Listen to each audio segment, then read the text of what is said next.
Halo guys, kembali lagi bersama saya pendongeng handal di channel Harus Nonton. Di video kali ini admin akan membawakan sebuah film seru yang berjudul Salem Lot 2024. Seperti biasa, bagi kalian yang suka dengan channel ini, silahkan di like dan subscribe saja biar tidak ketinggalan video-video menarik lainnya. Oke lah, daripada kelamaan, yuk langsung saja kita masuk ke alur ceritanya.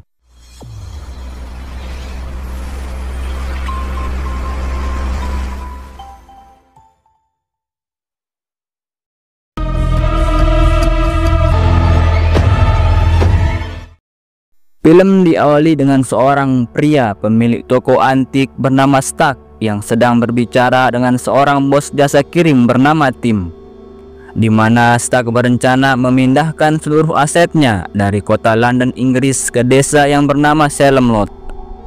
Namun Stark berpesan kepada Tim kalau satu peti antik yang harus ditangani secara hati-hati karena peti itu berisi sesuatu yang sangat tua.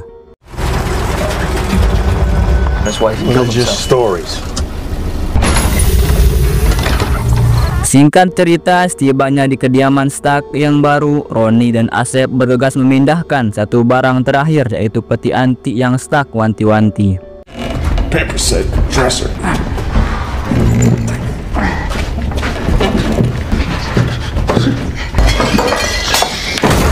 Tapi sayangnya, akibat sakit pinggang Ronnie kambuh, peti itu pun terjatuh.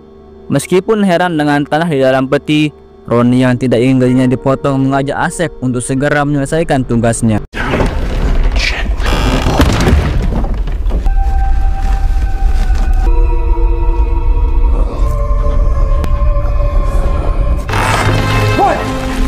Ternyata isi di dalam kotak peti itu adalah seekor vampir.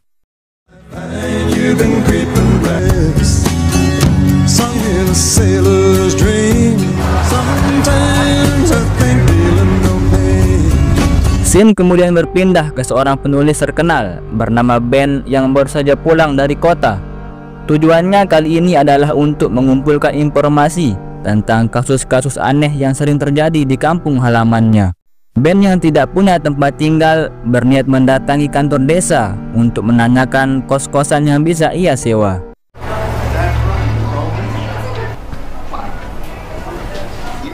Di dalam kantor, sekretaris cantik bernama Putri langsung terpukau saat melihat penulis novel yang ia baca kini berada di hadapannya.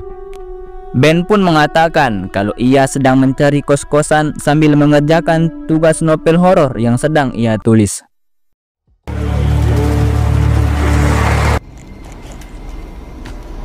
Keesokan harinya, Ben yang berada di perpustakaan kota terlihat mencari referensi untuk novelnya di koran-koran kriminal yang pernah terjadi di kota ini.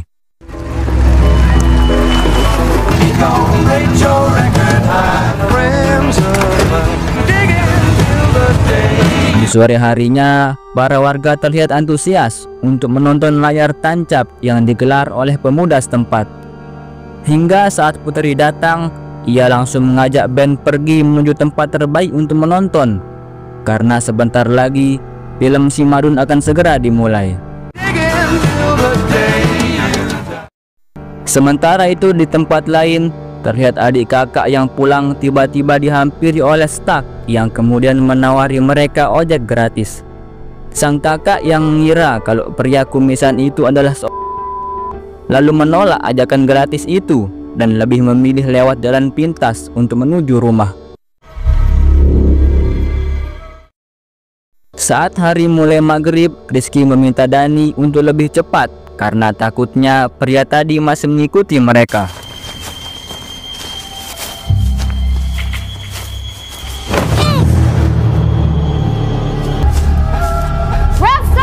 Tepat sekali, bagaikan korek di tongkrongan, Dani pun diculik ketika menjelang imsak. Singkat cerita, bak maling jemuran, Stark terlihat membawa Dani ke rumahnya yang berada di atas bukit. Lord of Flies! I have returned, Master!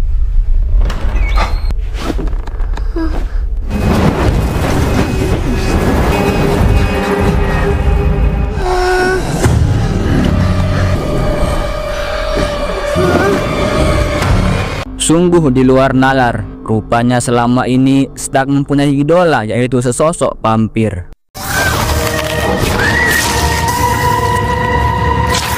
Dan betapa malangnya Dani saat ia harus menjadi santapan makhluk itu.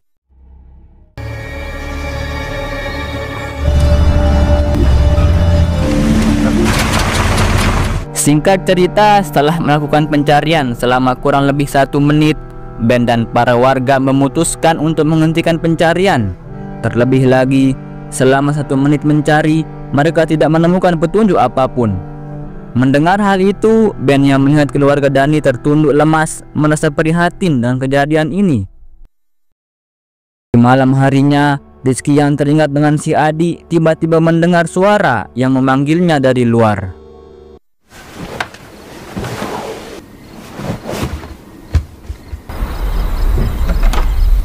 Setibanya di luar, Rizky pun heran saat Dani tiba-tiba menghilang di tengah kepulan kabut yang sangat tebal dan tiba-tiba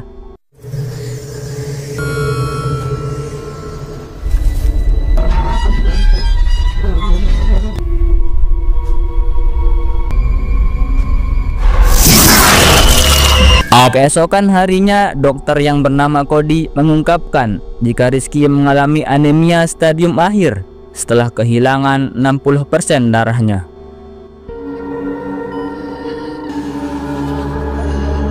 Malam harinya, sang ibu yang melihat Rizky siuman mendengar jika kini Rizky mengalami kehausan setelah dari kemarin belum berbuka puasa. Nurse!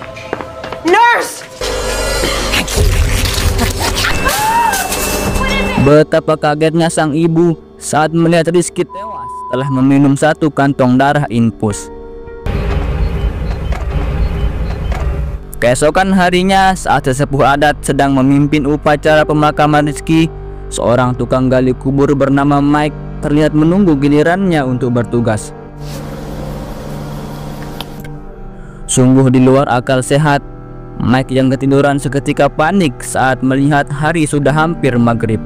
Hingga sesaat kemudian, Mike langsung bergegas menyelesaikan tugasnya.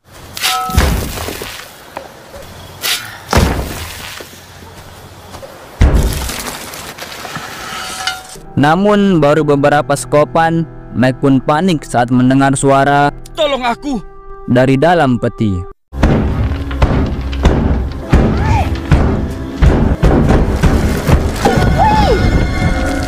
Dirasa cuma halu karena baru bangun, Mike yang mulai merinding bergegas untuk menyelesaikan tugasnya.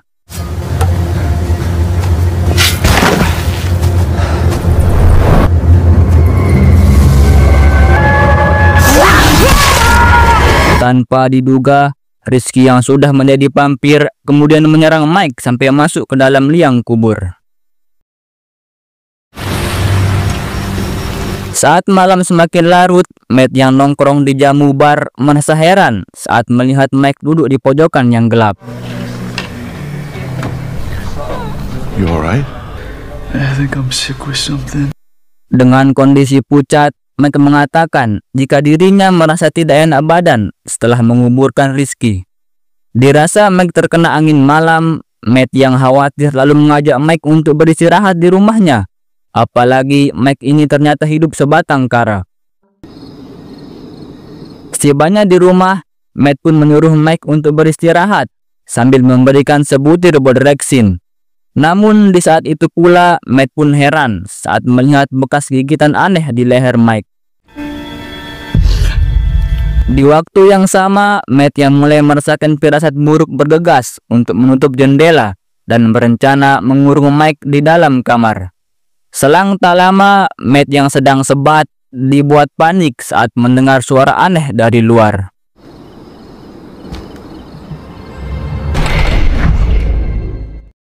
Di tempat yang lain, ibu kos memberitahu jika Matt sedang menunggunya di bawah dengan keadaan panik.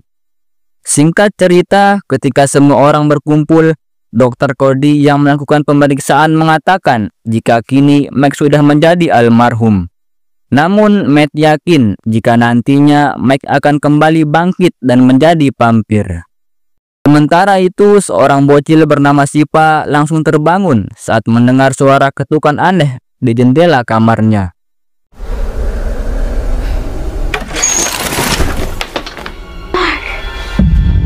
Melihat sosok Rizky yang melayang, Sipa yang ketakutan pun berusaha menutup gorden dan meminta hantu Rizky untuk pulang ke alamnya. Akan tetapi dengan kemampuan sugestinya, Rizky berhasil mempengaruhi Sipa untuk membuka jendela.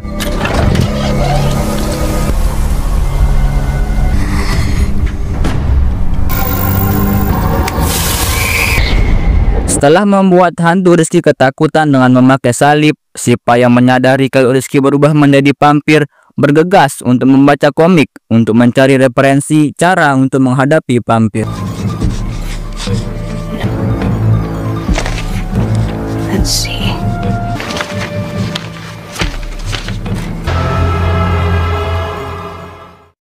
Di sisi lain, Matt pun melakukan hal yang sama, yaitu berusaha mencari cara untuk menghentikan vampir.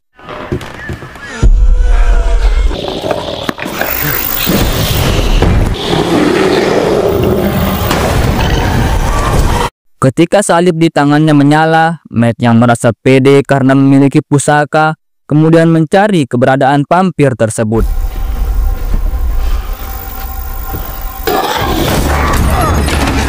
You join us. Di tengah rasa mulesnya, Matt yang berusaha meraih salibnya yang terjatuh, kemudian didatangi oleh Mike sambil meminta Matt untuk menjadi pengikut Barlow dengan sukarela.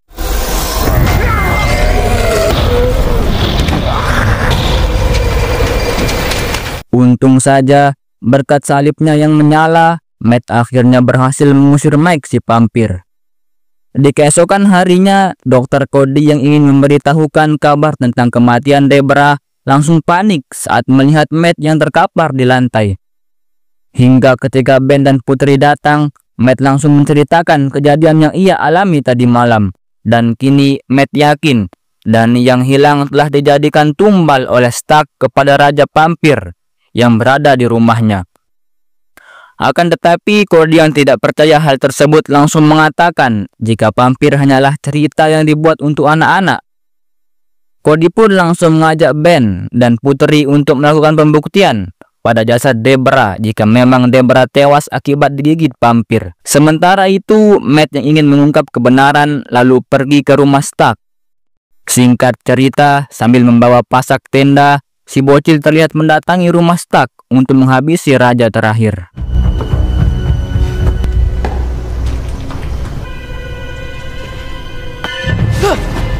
Out. Matt yang melihat si bocil kemudian memintanya untuk segera pulang. Akan tetapi mereka malah diketahui oleh Stark dan dikunci dari luar. Di tengah keadaan panik, Matt meminta Sipa untuk tenang dan mencari jalan keluar.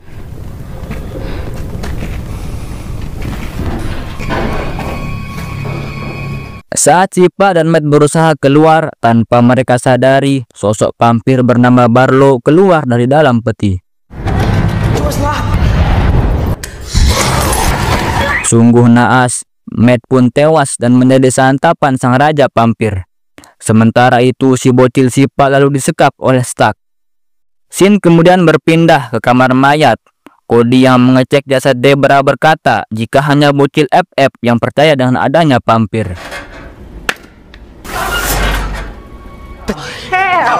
Seketika itu Cody pun kaget saat Debra benar-benar bangkit dari kematian sebagai vampir. Dan karena tidak ada salib, Cody pun berusaha membuatnya dari sendok es krim. Namun karena damage-nya tidak ada, Ben pun langsung melakbannya terlebih dahulu. The Lord, it's not working! No, you're the writer? Think of some Shit, it's glowing. But I shall not walk! So, no!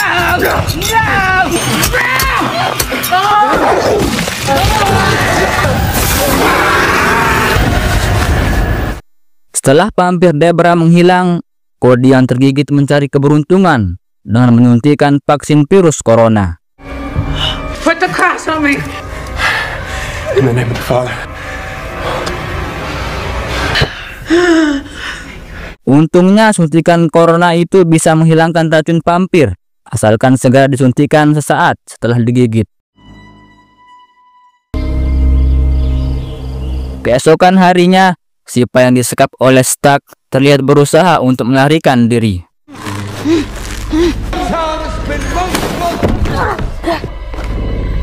Oh, he looks. It's only gonna be a little sting and then. Sungguh GG, si bocil yang berhasil membebaskan diri langsung memukul Stark sampai pindah alam. Si bocil pun langsung bergegas untuk mencari bantuan. Sementara itu, Ben, Cody, dan Putri terlihat meminta bantuan kepada pendeta setempat untuk mengatasi teror vampir yang semakin hari semakin menjadi di kota ini.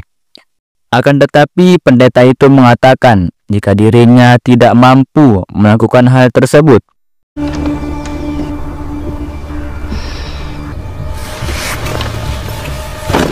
Melihat kedatangan Sipa, mereka pun dibuat bengong saat melihat banyaknya pasak tenda yang ia bawa. Kemudian setelah mengisi cairannya dengan air suci, Sipa pun mengatakan jika dirinya sudah berhasil menghabisi Stark yang diperalat oleh Raja Vampir. Mendengar keberanian Sipa, pendeta yang tidak mau kalah kemudian memberanikan dirinya untuk membantu menghabisi Raja Vampir di kediaman Stark.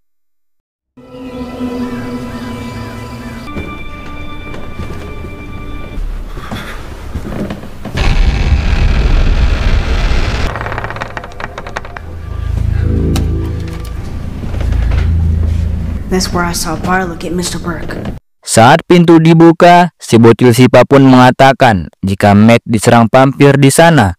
Mendengar hal itu, Ben pun bergegas mengambil tangga untuk mencari keberadaan Matt. See anything?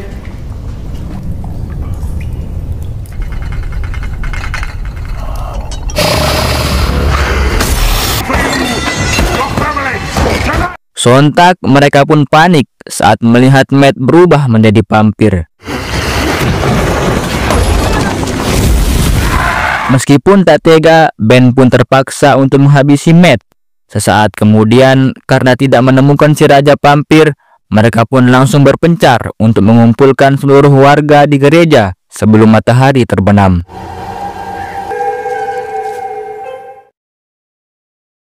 Setibanya di rumah, Putri lalu berusaha mengajak si ibu untuk pergi ke gereja.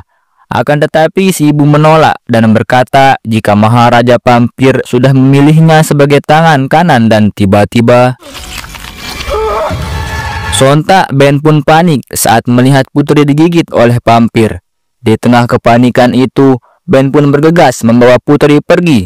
Di malam harinya, pendeta itu terlihat berusaha meyakinkan orang tua Sipa untuk mengungsi ke gereja. Karena saat ini teror vampir sudah semakin meluas. Tapi sayangnya orang tua Sipa yang menganggap vampir hanyalah mitos merasa konyol dengan hal itu. Hingga di tengah perbincangan, tiba-tiba terdengar seseorang yang mengetuk pintu. Don't go out there.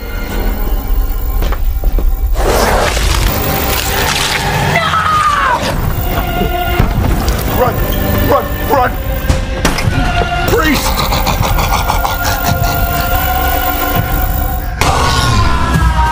Malang sekali, pendeta itu tidak ada harga dirinya di depan raja terakhir. Kembali ke Sipa yang berusaha bersembunyi di rumah pohon. Sontak ia pun panik saat mendengar suara teman-temannya yang kini sudah menjadi vampir.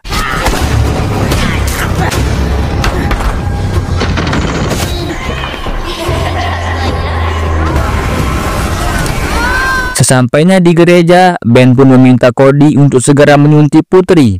Akan tetapi Cody merasa jika kini Putri sudah menjadi vampir. No! No! No! Stop! Ben, it's not safe! Betapa kagetnya Ben saat melihat para warga kini sudah menjadi vampir.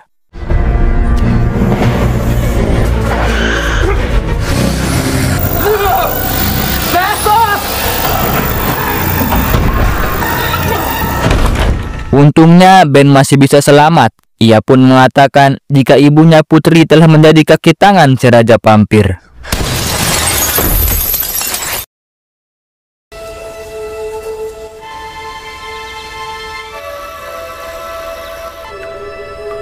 Keesokan harinya, Sipa yang berusaha mencari keberadaan sang raja vampir terlihat menerobos ke dalam toko antik milik Stark.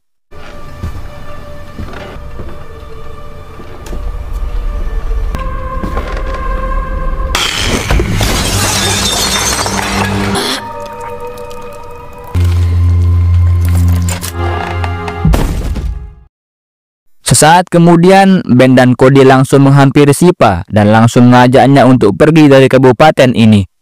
Akan tetapi, Sipa yang ingin menuntut balas atas kematian kedua orang tuanya tetap bertekad untuk menghabisi si raja vampir. Mendengar keteguhan tekad Sipa, Ben yang mempunyai rencana mengajak mereka untuk pergi ke area layar tancap.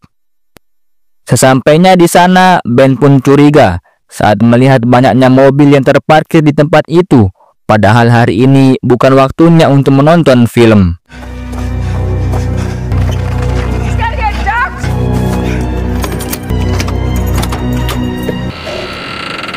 Melihat vampir putri di dalam bagasi, Ben pun yakin jika vampir-vampir lainnya melakukan hal yang sama untuk menghindari cahaya matahari. Saat Sipa memberikan pasak untuk menghabisi putri, Cody yang melihat Ben tidak tegaan berniat untuk melakukannya.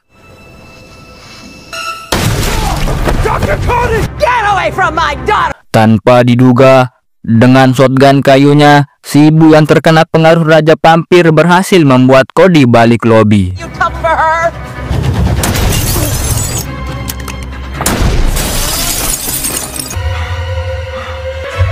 Dan saat bayangan menutupi area di sekitar mereka, seketika itu para vampir keluar dari dalam bagasi.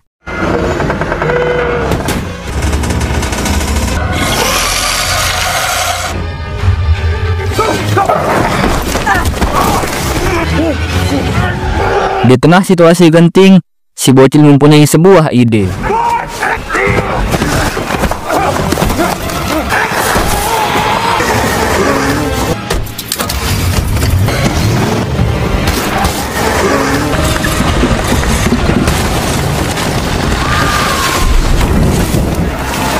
Sungguh GG, dengan aksinya yang berani, si bocil Sipa berhasil membuat para vampir terbakar akibat terkena cahaya matahari.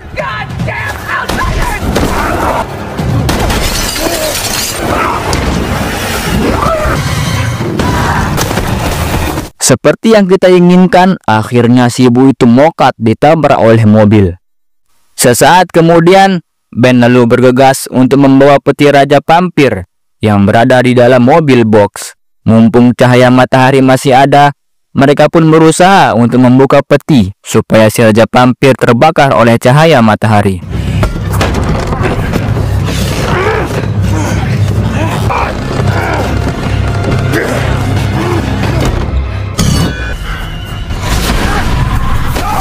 Bagaikan ledakan tabung gas, mereka pun terpental saat si raja vampir Barlow bangkit.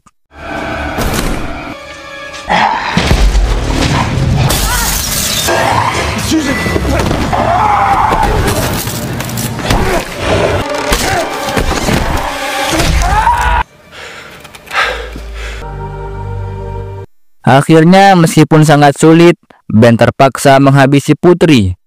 Kamera kemudian berpindah pada si bocil yang sedang diincar oleh raja vampir.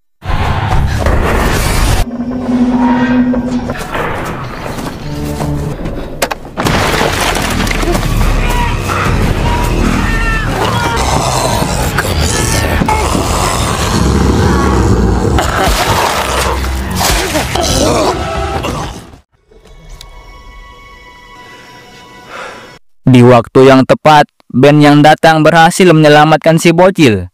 Kini Barlow si raja vampir pun tewas akibat terkena kayu bekas patokan tanah sengketa. Singkat waktu, Ben yang melihat Sipa sendirian berniat untuk meninggalkannya di sana. Namun karena si Ben ini sangat mengidolakan sosok kartun Sipa yang mustahil kalah, ia pun memutuskan untuk membawa si bocil. Karena nama si bocil sama dengan nama idolanya, yaitu Sipa bersepeda.